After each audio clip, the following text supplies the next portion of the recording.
Fáilte, everyone, you are very, very welcome to this edition of Mind Your Precious Self. And this topic is very dear to my heart. It's older, wiser, and finer. And that says a lot about us women, and indeed our menfolk. But I'm sure you'll agree that if I asked you, would you like the body you had when you were a teenager? I imagine most of us would go, oh, yes. But my next question might flummox you. Would you like the mind you had when you were a teenager? And I think most of us would say, I don't think so. Because as teenagers, sure, look, our hormones were raging around. We were all over the place. We didn't know who we were or what we should be. And perhaps there was peer pressure and that not so much knowing ourselves. But as we age, in theory, we grow wiser and we have the experience of life to teach us all there is to know about the finer things in life. So while we might not have the bodies, those young, fresh, exuberant, full of energy bodies, we have a mind, we have feelings, we have the wise energy of life experience. Now, you might also agree with me when I say that in our modern world, and I'm talking about the last, say, 100 years or so, there has been very much an emphasis, a shift, if you will, towards youth in all its glory. Therefore, we try various ways to hold on to that youth valiantly. So maybe we're in the gym, or maybe we are freshening ourselves up, or we're doing something with our hair, we're dressing as we would when we were younger. However, would you be surprised to know that certainly in ancient Ireland and many Indigenous cultures worldwide, they didn't take you seriously until you hit 70? Why? Well, for one thing, to survive to the age of 70 was no mean feat back in the day. But also, you had lived through many moons, as they say. There was experience. There was a wisdom that has to come with age. I am here speaking in a tried and trusted way. As you know, I am honoured to be Dr. Karen Ward, and I have an academic background, but I very much come to you with my holistic hat on. Body, mind, and soul. From years of experience and being on the cusp, as they say, of the third and, let's be honest, the last phase of my life. And I come to you stepping into what would be called my crone phase. Now, you probably know that in the lifespan of a woman, there are three classic phases: the maiden, the mother, and what's called the crone. And our menfolk have the boy, the father, and the sage. Now, you'll probably think, ooh, sage sounds so much nicer than crone. But we are very much reclaiming this term, crone. And ideally, we are feisty, we're full of the wisdom of our life experience, but we're also attuned to who we are and what really sustains us in life. Now, let me give you an example. I have two examples for you. I remember very clearly going to our local art house cinema. And there's a little bit of a cafe there. And seated opposite me was this woman. I'd say she was probably in her late 70s. And this woman was, to my eyes, mesmeric. My eyes were so drawn to her. And I realised she had on, it looked like flat boots, well-cut black trousers that fit her, that suited her, maybe a black polo neck. And then she had this flamboyant coloured scarf. And she had a beret on. And she had a big slick of red lipstick. There was a twinkle in her eye. And she and her friends were discussing some art house film they'd just been to. And you could see in their demeanour that there was a genuine interest in, what did you think of that film? And what about that angle? That they were really engaged in meaningful conversation, deep meaningful conversation. And there was no hurry. There was no sense that somebody had to be somewhere or they had to rush off for childcare or back to work. It was a yes. And I remember looking over and I caught her eye and I smiled. And I like to think that she knew what I was pondering in my head. The second example I'd like to share with you is very, very smart. I happen to know two parents with small children who were run ragged, trying to literally put bread on the table. They were both working in full-time jobs, dropping the children off childcare. And at the weekend, really engaging with their children, playing, as you do. And the two of them were absolutely exhausted, as young parents often are. Of course, these were middle-aged parents, having children later in life. But they recognised that both their little ones, I think one was 5 and maybe one was 7, loved going to Granny's. Oh, Mummy, Granny plays such amazing games with us, and wait till I tell you what she did. And the daughter was quite curious because she thought, my mum is in her early 80s. There's no way she could be running around with the children. And they used to talk about chasing and Red Rover and Catch Me If You Can, these type of games that were very popular back in the day. So the curious mother, and I was her friend, we watched what the granny did. Absolutely ingenious. This woman in her 80s was so wise that she recognised that her energy levels had shifted from her earlier days. So she had to use her wisdom to play with her grandchildren and more than likely exhaust them so they slept very quickly when they went to bed that night for her. And she used to stand and she'd say, "Children, will we play chasing?" "Oh, yes, Granny, yes." And she'd say, "Right, now I'm going to get you to run over to that post over there and I'm going to count and we'll see who can get there the fastest. Okay?" "Yes, Granny." 1, 2, 3. And the children would race across the garden. And when they were out of earshot, she'd stop and she'd chat away with whoever was with her, blah, blah, blah, blah.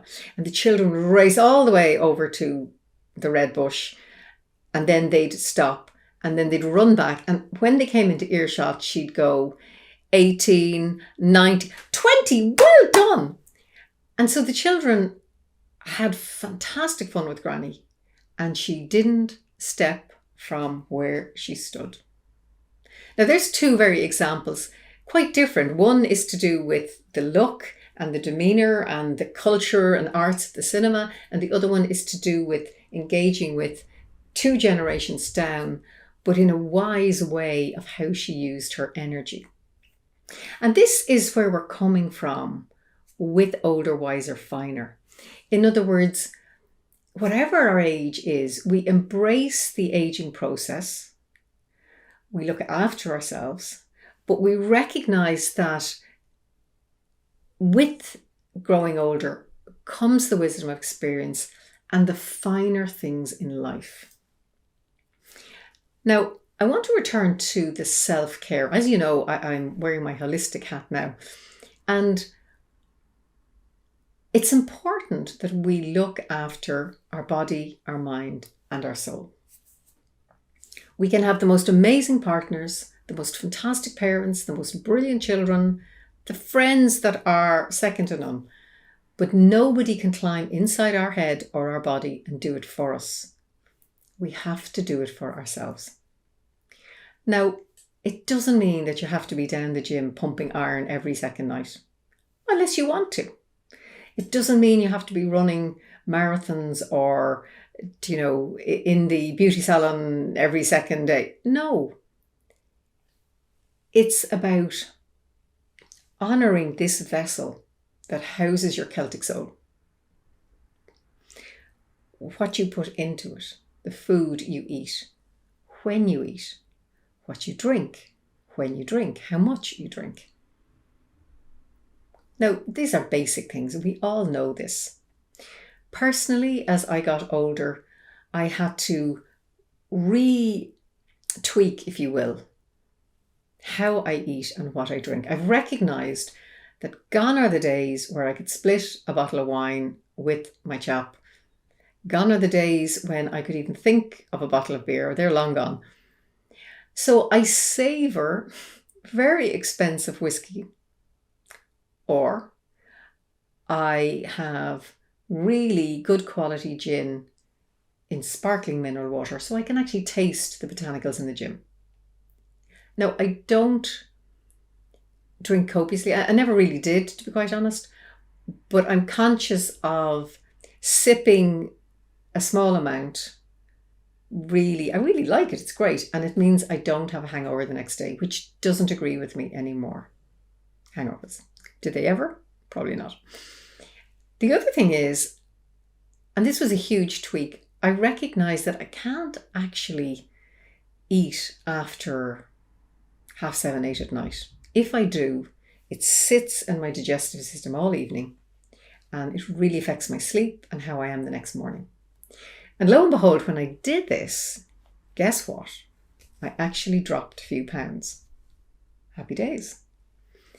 Now, what I do mightn't suit you, but the invitation is for you to find out what suits you. I also discovered, who knew, that kimchi and sauerkraut, kimchi comes from the Far East, sauerkraut, we know pickled cabbage from Germany, Eastern European states, they would have the equivalent of what the Irish would have had, buttermilk back in the day. So they're natural probiotics that certainly agree with my system. Mind-wise, I meditate twice a day. Now, I do it for probably 5 to 7 minutes in the morning and the evening. Works for me. If I don't do it, I really notice the difference. If I get a bit stressed during the day, I go into my yoga breathing and I practice yoga. I drink gallons of herbal tea, peppermint in particular. And it really suits me. And it means that I come into those finer years appreciating this vessel. And my invitation to you is to find out, what is it that suits you? And there's a lovely segue from the physical aspect into the mental and emotional. In my clinic, I frequently come across people, both men and women, and they might, I wish I could lose 10 pounds. I wish I could lose a couple of stone. And it seems to weigh very heavily on them. And I say to them, who's at home for you? And it might be a partner or a husband or a wife or a whoever. And I say, do they want you to lose weight? I don't think they really notice. So is it worth losing those few extra pounds so that you don't have to think about it or talk about it anymore? Or is it just accepting how you are now because they don't mind? Now, if there's a medical aspect, if you are at the obese stage and it's affecting yourself physically, well then that's a whole different ballgame. But I think we spend an inordinate amount of time in our head ruminating over things that we want to do and are not doing, rather than just doing them and getting them out of the way, or accepting them and forget about them. There's a lovely analogy that I often use, And I think of it in terms of an amazing woman here in these Celtic Isles who is the Cailleach. And here is her picture. So the Cailleach is an Irish deity. She's the crone goddess. And she represents the guide and the guardian for us in our elder years. And she embodies that feisty wildness, almost the bluntness that your granny can say things to you that your mother couldn't say. Or if she did, you'd take offence. Whereas granny says it, it's fine. You kind of go, should I cut my hair? Oh, okay, granny. And there's that sense of coming up through life and reaching a fork in the road at menopause. Now, some of you have heard me talk about this before. And over one side is all the regrets, and I should have, and I could have, and I wish I had. And over the other side is a very light, bright vibrancy. And when we come to menopause, not only do we women stop menstruating, in other words, the potential for birthing children has now come to a completion, but we still have the energetic capacity and potential to birth many things. And now we're beyond possibly childcare. We're beyond, we know who we are as much as we can do. Maybe we're getting ready to retire from a job, or we know it very well. So there's a huge opportunity to travel as much as we can, and that might be within the country that you live in, to explore hobbies that you didn't have time for early on, to really get to know yourself in a whole new way. And this is what the Cailleach does. She gives us that opportunity to be our guide and guardian. I have a couple of funny pictures for you that I really like. And this is the granny, and she's going to the dance class. I love it. Don't let anyone dull your sparkle. Ooh. And then this one, again, they're quite funny. But here's the older women friends, and they're out huffing it. They're on a girls' night out. Fantastic. It's up to us how we want to reinvent ourselves or invent our older years. Now, some of you might be thinking, oh yes, I'm knocking on the door of my perimenopausal maybe, or you're knocking on the door of the late 50s, 60s, 70s, 80s. But some of you could be thinking, well, I'm only in my 40s. I don't have to worry about it. Well, let me tell you something. The real shifting point comes around 45. That's the tipping point. And that's when many women start their perimenopause. They notice that their cycle, their moon time, if you will, is slightly later than usual or longer than usual. There's a shift. And it's also when our energy levels begin to shift. Not to alarm us in any way, but to be wise about it. And it's often when, like me, and here's the example, someone who never wore glasses suddenly realized, I can't actually read small print anymore, so I need the help of glasses. It might be our hearing that's affected. It could be, yes, the ability to remember things as much as we used to. And if you think about it, if our brains are a little bit like computers, by the time we reach 45 and start heading towards our 50s, we have an awful lot of information stored up here. And like the computer, it's time to delete files that we don't need, particularly those that are old hurts, grievances, or things that we don't need anymore. Anything that brings up emotion, a wash of emotion in you, then they can be very much let go, released. And this is very much where we can ponder on our ancestors. For example, I recognize that in my parents, but particularly my grandparents, there were certain traits or characteristics that I recognize that I have carried on for them that are very special. My dad was a great dancer. My dad loved classical music. My granny was a fabulous crafter, really good at gardening. One of my grandfathers is an avid reader. Both my grandfathers, one was a captain in the army, one was a captain in the Garda Síochána. So they were very much, justice was important to them, keeping the peace was important to them, but order and practicality came into it. And both my grannies actually had a very strong intuitive streak. But I also recognize that while I am carrying those on, there were certain traits that I need to let go. My dad could be very short-tempered, cranky, blunt. My grandfather could be very very patriarchal, controlling. One of my grandmothers was very vain. One of them could slip into hopelessness. And they are traits that I am choosing to let go.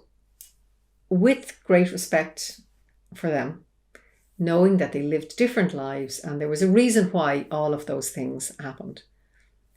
But I don't need to carry it on. And I certainly don't need it to see passed down the next generation, in my case with my nieces and my nephews. That really is the older side of things, and I've talked earlier about the wiser. But let's finish up about the finer things in life.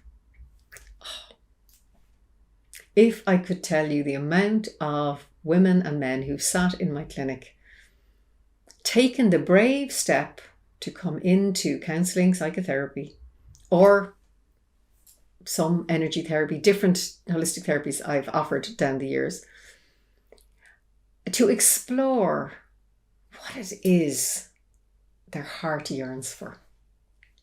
Because in the business of life, we often forget. And when we reach a certain age, or we're coming towards that, we have perspective on our lives. What do you want to do? Who do you want to be with? Where do you want to be? Do you want to keep living in the city, or is there an opportunity to move, downsize? If you didn't get to travel when you were younger, well, maybe you can do so now. Perhaps there's hobbies, perhaps there's interests that you never had a chance to pursue earlier on because there simply wasn't the money or the time, or maybe even the inclination then. But now, this is it. And there are plenty of people out there who are looking to connect with others, like-hearted folk, as I would call it.